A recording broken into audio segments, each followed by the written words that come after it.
The pictures were exactly what you'd expect from a European summer vacation. Cafes in Italy and Spain, the Guinness Brewery in Ireland. So 24-year-old Ashley Payne, a public high school English teacher in Georgia, was not prepared for what happened when her principal asked to see her in August 2009. He just asked me, "Do you have a Facebook page?" And, I was still confused as to why I was being asked this, but I said yes. And he said, "Do you have any pictures of yourself up there with alcohol?" In fact, the picture that concerned the principal, showing Payne holding a glass of wine and a mug of beer, was on her Facebook page. There was also a reference to a local trivia contest with a profanity in its title. She was told a parent of one of her students called to complain. And then, Payne says, she was given a choice, resign or be suspended. He told me that I needed to make a decision before I left that room, or he was going to have to go on and suspend me. She resigned. Attorney Richard Storrs is fighting to get Payne's job back. It would be like I went to a restaurant and I saw my daughter's teacher sitting there with her husband having a glass of some kind of liquid. Is that frowned upon by the school board? Is that illegal? Is that improper? Of course not. It's the same situation in this case. But here's the really troubling part. Payne had used the privacy settings on Facebook. She thought that only her closest friends could see her vacation photos or her use of the B word. I wouldn't use it in the classroom, no, but Facebook is not the classroom, and it's not open to the students of my classroom. They are not supposed to see it. I have privacy in place so that they don't see it. Privacy?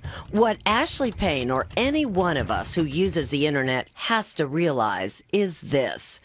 Today our private lives are no longer so private. When we talk about a right to privacy, what we're really talking about is the right to control information we consider to be private. Frederick Lane is an attorney and the author of American Privacy. Considering what happened to Ashley Payne, does that mean that even when you think you have some amount of privacy on a page, you may not? You absolutely may not. All it takes is one person making a copy of what you've posted, and it's out in the wild, and you no longer have that control. And we're not losing that control, we're giving it away. Every time we buy with credit cards, use cell phones which signal our location, or post pictures on social networks like Facebook. Just sending an email may make public private information. That's what is a constant tension in our society. We trade information that our parents and our grandparents would have considered private for fun, for convenience, that kind of thing. We are our own worst enemy. I don't think there's any question about that at all. I think that we're giving it up. We're putting it out into the world. The tension between technology and privacy is nothing new.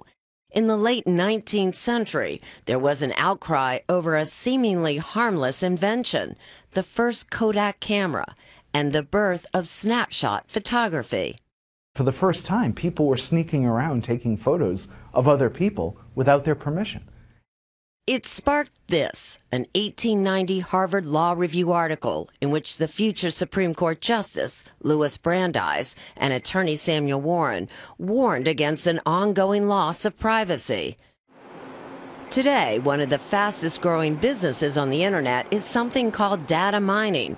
Companies collecting our private information, packaging it, using it, selling it. I think this is your Social Security number.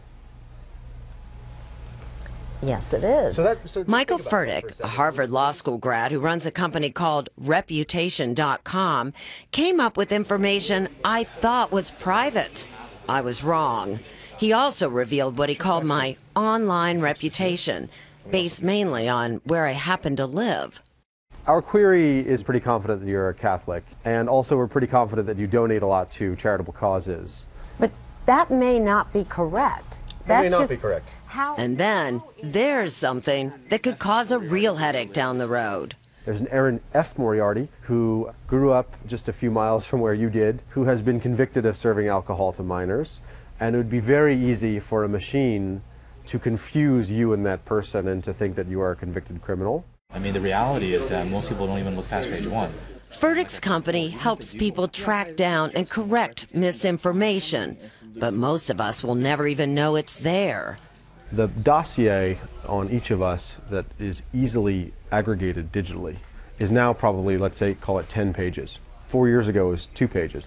In 4 or 5 years it's going to be 100 pages. Why? Because the amount of data that's being collected about each of us every day proliferates. But David J. Moore, who runs 24/7 Real Media, an internet advertising firm, seems unfazed. He points out that marketing information about potential customers is really nothing new. Magazine publishers for years have been selling the list of subscribers they have to advertisers that want to send a mailing to them. And keep in mind, the more specific, detailed the information, the better companies can target their advertisements to customers who really want it. Let's ask the 500 million people that are on Facebook, how concerned are they about their privacy? Or the 100 million that are on MySpace. Most of them really don't care. Don't tell that to high school teacher Ashley Payne. Yes, I put it on the internet, so you can make the argument that because it's on the internet, it's public, regardless of whether or not I made it private.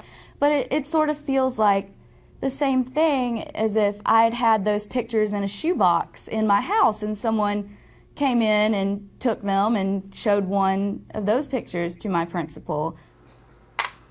What's worse, after she resigned her job at Appalachia High School, Payne says she learned the original complaint came in an anonymous email, not in a phone call from an angry parent.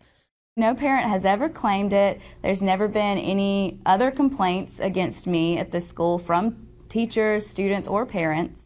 Officials at the Barrow County Schools who declined to speak to Sunday Morning have so far refused to rehire Payne. In court documents, they say teachers were warned about unacceptable online activities. Payne's page, they say, promoted alcohol use and contained profanity. She is now in graduate school and is suing the district. She says she wants to be sure that the internet won't just record how Ashley Payne lost her job, but that she fought back. I want to clear my name, first of all. I just want to be back in the classroom, if not that classroom, a classroom. I want to get back to doing what I went to school for, my passion in life.